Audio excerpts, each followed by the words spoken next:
विधानसभा क्षेत्रों में प्रत्याशियों का चुनाव प्रचार लगातार तेज होता जा रहा है। थानागाजी से भाजपा प्रत्याशी और पूर्व मंत्री हेम सिंह भड़ाना के समर्थन में गुरुवार को सभा हुई। इस दौरान केंद्रीय मंत्री गजेंद्र शेखावत भी पहुंचे। उनका कहना था कि इस बार 4 बार दिवाली मनाई जाएगी। वे अयोध्या में राम मंदिर उद्घाटन के अलावा चुनावी जीत की ओर इशारा कर रहे थे। साथ ही केंद्रीय मंत्री शेखावत ने गहलोत सरकार पर जमकर प्रहार किए। इसके अलावा केंद्र की मोदी सरकार की प्रमुख उपलब्धियां भी बताई। वहीं हेम सिंह भड़ाना के अलावा अनेक वक्ताओं ने विचार रखे। उधर सभा में बड़ी संख्या में समर्थकों और कार्यकर्ताओं की मौजूदगी रही। गजेंद्र सिंह शेखावत, हेम सिंह भड़ाना, बीजेपी। हम सनातनी लोग पिछले 450 साल से इंतजार कर रहे हैं। हम सबके पूर्वजों ने जिस राम मंदिर के निर्माण के लिए भगवान राम जो भारत के सनातन धर्म के लोगों के, सनातन मतावलंबियों के लोगों के आस्था का प्रतीक है, उनके लिए अस्मिता का प्रतीक है, जो भारत के सम्मान का सूचक है, उस भगवान राम का मंदिर अयोध्या में जन्म स्थान पर बनना चाहिए। आपके और मेरे पूर्वजों ने 450 साल तक गिन गिन करके अपने शीश दान उसके लिए किए। ये भारत के सम्मान का प्रतीक था। आजादी के बाद में भी निरंतर हमारी उस साधना को रोकने का जिस तरह से प्रयास किया गया, भगवान राम के अस्तित्व को नकारने के षड्यंत्र किए गए, भगवान राम के अस्तित्व को चुनौती दी गई, न्यायालयों में झूठे एफिडेविट दायर किए गए। राम तो कपोल कल्पना थे, ऐसे दावे और वादे किए गए। उन सबको जुटला करके नरेंद्र मोदी जी के आशीर्वाद से, उनके संयोजन से अयोध्या में जो भगवान राम का मंदिर बन रहा है, 22 जनवरी को हम सब लोग उसकी ध्वजा का दर्शन करते हुए भगवान राम जी के मंदिर के प्राण प्रतिष्ठा का साक्षी बनेंगे। उस दिन हिंदुस्तान का हर एक बेटा जो दुनिया के किसी भी कोने में रहता होगा और भारतीयता उसके जीवन में कहीं भी तनिक सी बची रह गई होगी, वो अपने घर में घी के दिए जला करके तीसरी दिवाली इस साल के मनाने वाले दिवाली होगी, जब मई के महीने में गरीब के घर में दिवाली लाने वाला नरेंद्र मोदी एक बार फिर तीसरी बार आप लोगों के आशीर्वाद से देश का प्रधानमंत्री बनेगा। गरीब के जीवन में परिवर्तन लाने के लक्ष्य को लेकर, वो संकल्प को लेकर के जो साधना माननीय नरेंद्र मोदी जी ने पिछले 10 साल की है, वो गरीब जो लगभग ये विश्वास खो चुका था पिछले 7 दशक में कि सरकार में कोई बैठ करके हमारी भी कभी चिंता करेगा।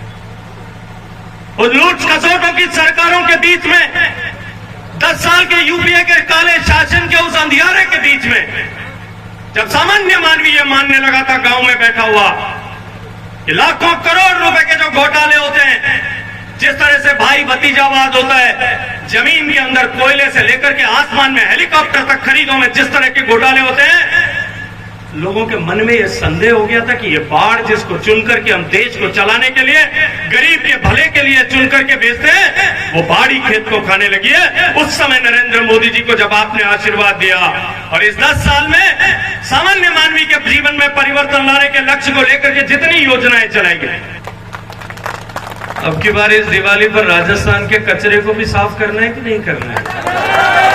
जैसे माताएं बहनें करती है वैसे तल्लीनता से करना है कि नहीं करना है?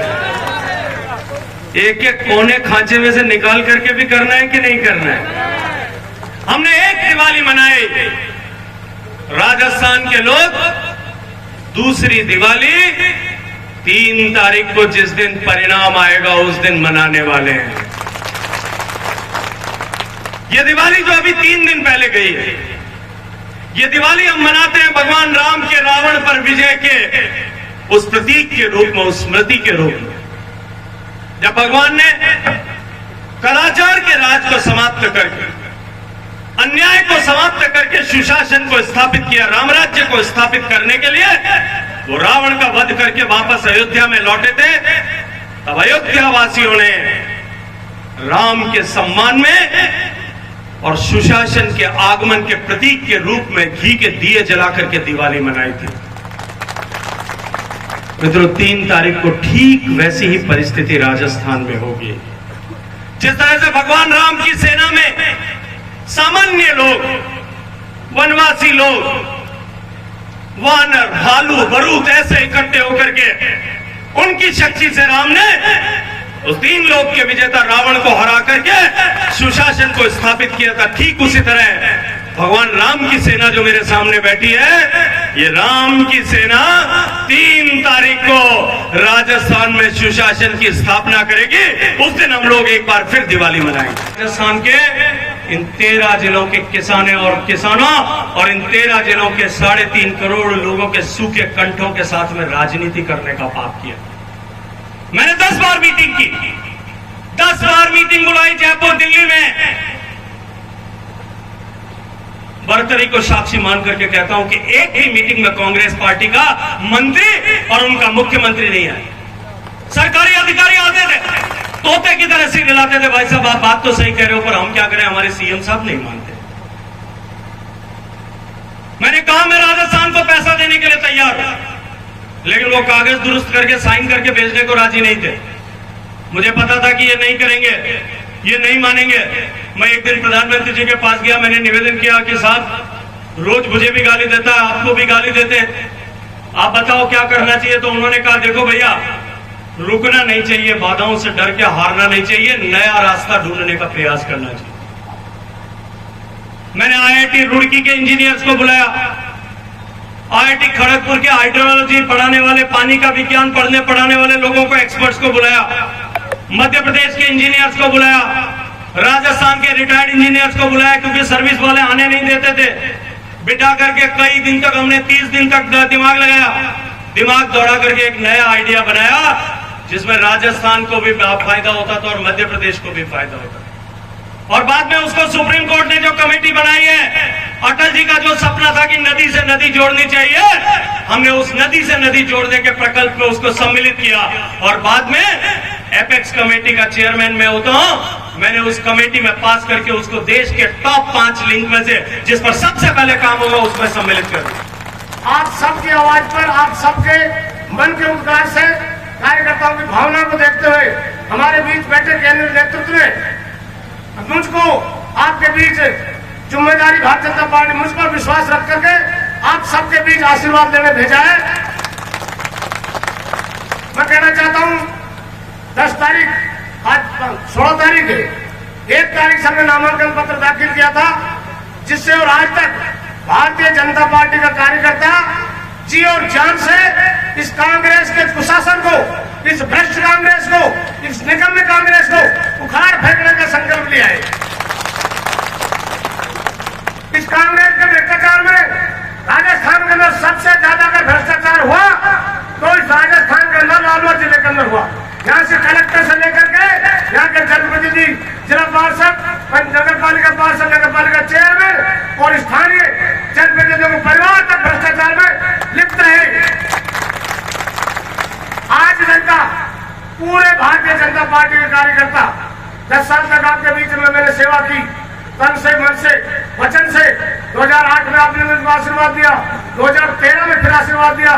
आपके आशीर्वाद से मैं राजस्थान सरकार में कैबिनेट मंत्री रहते हुए आपका सेवक के रूप में काम किया, आपके साथी के रूप में काम किया। पूरी विधानसभा क्षेत्र के अंदर लेकर के आप बसी योगदान से और सुरेश तक चले जाइए, मालूपेड़ा से और कारोड़ तक सारी सड़कों का जाल बिछाए आपके सामने। आज भारतीय जनता पार्टी के कार्यकर्ता हम 11-11 बजे तक, माननीय मंत्री महोदय, 11-11 बजे तक भारतीय जनता पार्टी के कार्यकर्ता और महिलाएं भारतीय जनता पार्टी का समर्थन देने के लिए सड़कों पर और चौराहे पर और सभाओं के अंदर एक नारा दे रखा है, इस कांग्रेस भ्रष्ट को निकाली को उखाड़ कर फेंकेंगे और थाना गाजी में कमल खिलाएंगे। विकास वही हमारा नारा है, सबका साथ, सबका विकास। आपका मान रखेंगे, सम्मान रखेंगे। आपके बीच में मैं जैसा पहले था वैसा ही आज हूं। जैसा आप प्यार आज दे रहे हो, आने वाली 5 साल तक आप लोगों की सेवा करूंगा। आप 25 तारीख तक तन मन से ज्यादा लंबी बात क्यों, मेरे सब जगह के गांव में हुआ और सबसे मेरा परिचय आपसे यही कहना चाहता हूं, भारतीय जनता पार्टी को कमल खिलाना है 25 तारीख को, इस कांग्रेस को और निकम्मे कांग्रेस को आपने उखाड़ कर फेंकना है, राम राज स्थापित करना है। अभी आपने कहा 4 बार दिवाली मनाएंगे, क्या हो पाएगा? निश्चित रूप से होने वाला है, निश्चित रूप से 4 बार दिवाली अब क्या मनाने वाले।